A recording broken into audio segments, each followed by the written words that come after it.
আজকে আপনার আমার দেহের মধ্যে যার রক্ত প্রবাহিত হচ্ছে, হযরতে সুলতান সালাহউদ্দিন আইয়ুবী রহমতুল্লাহি আলাইহি, আজকে তাকিয়ে দেখেন ফিলিস্তিনের মধ্যে, ফিলিস্তিনের প্রত্যেকটা জনগণ তারা আকাশের দিকে তাকিয়ে আল্লাহকে ডাক দিয়ে বলতেছে, ওগো আল্লাহ, এই নির্যাতন আর আমাদের সহ্য হচ্ছে না, আর আমরা রক্ত দেখতে চাই না।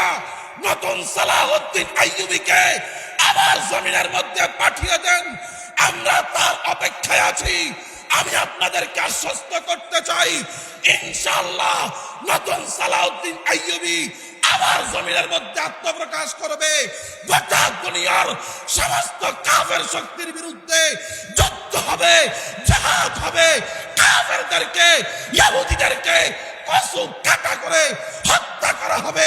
দেখবেন ইসরায়েল নামে কোন রাষ্ট্র আর ভূখণ্ড পৃথিবীর মানচিত্রের মধ্যে তালাশ করে খুঁজে পাওয়া যাবে না, ঠিক কিনা জোরে কর। সেই সময় আসতেছে, কি বলেন? আমরা সেই সময়ের জন্য অপেক্ষা আছি না? ইনশাআল্লাহ আমরা অপেক্ষায় আছি। ইনশাআল্লাহ দেখবেন ইমাম মাহদী আলাইহিস সালাতু ওয়াস সালাম আগমন করার আগে পৃথিবীর মধ্যে মুসলমানদের বিজয় দেখতে পাবেন। আমি আপনাদের কাছে জিজ্ঞাসা করতে চাই, যদি ঈমানী মনোবল আপনাদের অন্তরের মধ্যে থাকে, যদি জিহাদের দৃঢ় প্রতিজ্ঞার চেতনা যদি আপনাদের দেহের মধ্যে থেকে থাকে, আমি আপনাদের কাছ থেকে একটা ওয়াদা নিতে চাই, যখন নতুন সালাহউদ্দিন আইয়ুবীর আত্মপ্রকাশ হবে, দেখবেন গোটা দুনিয়ার প্রত্যন্ত অঞ্চল থেকে আবার ডাক আসবে। এই বাংলাদেশের উলামায়ে কেরাম তখন আপনাদেরকে ডাক দিবেন, ও বাংলার যুব সমাজ, আশিক রাসূল, তাওহীদি জনতা, আসো সবাই একতাবদ্ধ হয়ে যাও। আল্লাহর পবিত্র ঘরকে রক্ষা করতে হবে, বাইতুল মুকাদ্দাসের ইজ্জত আর সম্মানকে হেফাজত করতে হবে। আমি জিজ্ঞাসা করতে চাই, যদি তখন আমাকে আর আপনাকে ডাক দেন, সেই ডাকে সাড়া দিয়ে মাথায় পাগড়ি পরে কামড়ের কাপড় নিয়ে জিহাদের ময়দানে ঝাঁপিয়ে পড়তে সর্বাত্মক কারা প্রস্তুত থাকবেন? দুই হাত আমার আল্লাহকে দেখিয়ে দেন। রাজি আছেন না ইনশাআল্লাহ? আর জোরে কন্যা রাজি আছেন না ইনশাআল্লাহ? সময় আসতেছে, আজকে তাকিয়ে দেখেন গোটা পৃথিবীর মধ্যে প্রায় 57টা মুসলিম দেশ আছে। কয়টা? একটু কথা কন্যা। প্রায় 57টা মুসলিম দেশ আছে, ওআইসির অন্তর্ভুক্ত। এই 57টা মুসলিম দেশ তারা যদি একতাবদ্ধ হয়ে আজকে যদি তারা প্রস্তুতি গ্রহণ করত, এর বিরুদ্ধে তারা যদি অবস্থা গ্রহণ করত, তাহলে মুসলমানরা মার কথা কন না কেন? মার খেত না। আজকে আমাদের অধপতন আমাদের কারণে। আমরা তো বলতে চাই 57টা মুসলিম দেশ আছে, অথবা তার চাইতে বেশিও থাকতে পারে, কমও থাকতে পারে। আমরা পৃথিবীর প্রত্যেকটা মুসলিম দেশের রাষ্ট্রপ্রধানদের কাছে আমরা উদাত্ত আহ্বান করে আজকে এই সম্মেলন থেকে পরিষ্কার ভাষায় বলছি, আপনারা 57টা মুসলিম দেশ আমাদের কথা ভালো করে শুনে রাখেন। আমরা অনেক আন্দোলন করেছি, অনেক সংগ্রাম আমরা করেছি, অনেক নিন্দা প্রস্তাব হয়েছে, অনেক শোক প্রস্তাব হয়েছে। আর কোনো নিন্দা প্রস্তাব করতে চাই না, আর কোনো শোক প্রস্তাব আমরা করতে চাই না। আপনারা 57টা মুসলিম দেশ একতাবদ্ধ হয়ে যদি যুদ্ধের ঘোষণা করে দেন, এই বাংলাদেশ থেকে এদেশের আলেম ওলামা আল্লাহর পবিত্র ঘরকে রক্ষা করতে, এদেশের নবী প্রেমিক তাওহীদি জনতা থেকে কম পক্ষে হলেও 50 লক্ষ মুজাহিদ আপনাদেরকে তৈরি করে দিবে, ঠিক কিনা জোরে কর।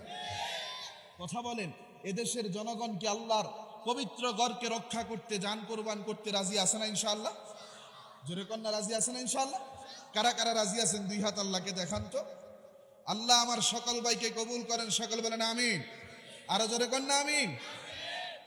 আপনি চিন্তা করে দেখছেন, যখন একটা শিশু বাচ্চা যার কোনো গুনাহ নাই, এই বাচ্চার দেহের মধ্যে যখন আমরা রক্তের চাপ দেখতে পাই, আমি তো মনে করি আমার সন্তানের দেহের মধ্যে রক্তের চাপ লেগে আছে, ঠিক কিনা জোরে কথা বলেন না কেন? ফিলিস্তিনি মা বোনদের আর্তনাদ যখন আমরা শুনতে পাই, আমি মনে করি আমার মা বোন আর্তনাদ করতেছে। সেখানে যখন মুসলিম মুজাহিদদের নিথর দেহ যখন জমিনে পড়ে থাকতে দেখি, আমি মনে করি আমার মায়ের আপন পেটের, আমার আপন ভাইয়ের লাশ জমিনের মধ্যে পড়ে আছে। আমরা বলতে চাই, সুযোগ করে দেন পৃথিবীর প্রত্যন্ত অঞ্চলের প্রত্যেকটা মুসলিম মুজাহিদ, তারা প্রস্তুত আছে ইনশাআল্লাহ। সময় আসতেছে, এমন প্রতিরোধ গড়ে তোলা হবে, ইসরায়েল নামে কোন ভূখণ্ডের অস্তিত্ব দুনিয়ার মানচিত্রের মধ্যে খুঁজে পাওয়া যাবে না। ঠিক কিনা জোরে বলেন? সময় আসতেছে, যতগুলা রক্ত জড়তেছে, যত ফোঁটা রক্ত আল্লাহর জমিনে পড়তেছে, প্রত্যেকটা ফোঁটা রক্তের হিসাব নেওয়া হবে। ঠিক কিনা জোরে? আল্লাহ বলেন, উলি বাসিং শাদীদিন ফাজাসু খিলালাদ দিয়ার। কোরআনের আয়াত না, সূরা বনী ইসরাইলের মধ্যে আছে। আল্লাহ বলেন, এই দুইটা বিপর্যয়ের একটা বিপর্যয় যখন তোমরা সচক্ষে দেখতে পাবা, গোটা দুনিয়াতে যখন ইহুদিদের নিয়ন্ত্রণ চলে আসবে, গোটা পৃথিবীতে যখন তারা বিপর্যয় তৈরি করবে, আল্লাহ বলেন তখন আমি আমার কিছু স্পেশাল বান্দা দুনিয়াতে পাঠাবো, যারা তাদের ঘরের কোনায় কোনায়, আঙ্গিনায় আঙ্গিনায়, মাটির নিচে সুড়ঙ্গ করে তাদেরকে কুপিয়ে কুপিয়ে হত্যা করে দুনিয়া থেকে বিদায় করে নিবে। এমন স্পেশাল বান্দা আমি দুনিয়াতে পাঠাবো। আল্লাহ সক্ষম না? জবান খুলেন না কেন? আল্লাহ সক্ষম না? কিরে ভাই, আপনারা দেখেন নাই কিছুদিন আগে গোটা দুনিয়ার সবচাইতে উন্নত প্রতিরক্ষা ব্যবস্থা হলো ইসরায়েলের। সেই উন্নত প্রতিরক্ষা ব্যবস্থা থাকার পরেও সেই হামাসের মুজাহিদরা মোটর সাইকেল নিয়ে, কথা বলেন না কেন, বেলুন নিয়ে ঢুকে গুলি করে ঘরের ভিতরে হত্যা করেছে। এমন নজির আপনারা দেখেন নাই? এটা তো শুধুমাত্র ট্রেইলার্স মাত্র, এখনো তো বিস্তারিত সামনে বাকি আছে। ঠিক না বেঠে? সেই সময় আসতেছে, যত ফোঁটা রক্ত জড়তেছে প্রত্যেকটা ফোঁটার রক্তের হিসাব দিতে হবে। ওই মিয়া, আমার বাড়ি যদি ডাকাতি করে, ডাকাতকে যেভাবে আমরা শায়েস্তা করি, আমাদেরকে কথা জানতে হবে, ইসরায়েলের ভূখণ্ড হলো আমাদের ভূখণ্ড, ফিলিস্তিনের ভূখণ্ড হলো মুসলমানদের ভূখণ্ড, দামেস্কের ভূখণ্ড আমাদের ভূখণ্ড, সেই বসরার ভূখণ্ড আমাদের ভূখণ্ড, ফিলিস্তিনের ভূখণ্ড হলো মুসলমানদের ভূখণ্ড, গোটা সিরিয়া হলো মুসলমানদের ভূখণ্ড।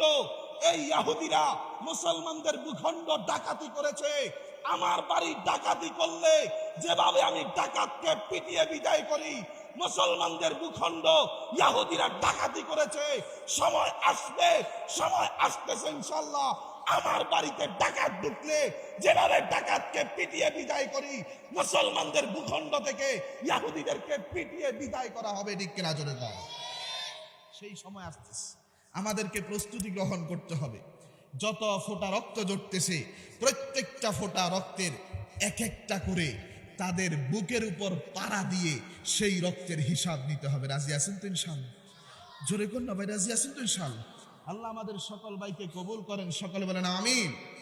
আলোচনা করলাম, আমাদের অন্তরে যাতে করে আল্লাহ একটা প্রেরণা তৈরি করে দেন, ইসলামী হুকুমত কায়েমের ক্ষেত্রে আমরা যাতে করে ভূমিকা পালন করতে পারি। আল্লাহ সকলকে বুঝার তৌফিক দান করেন, আমিন। আসসালামু আলাইকুম ওয়া রাহমাতুল্লাহি ওয়া বারাকাতুহু।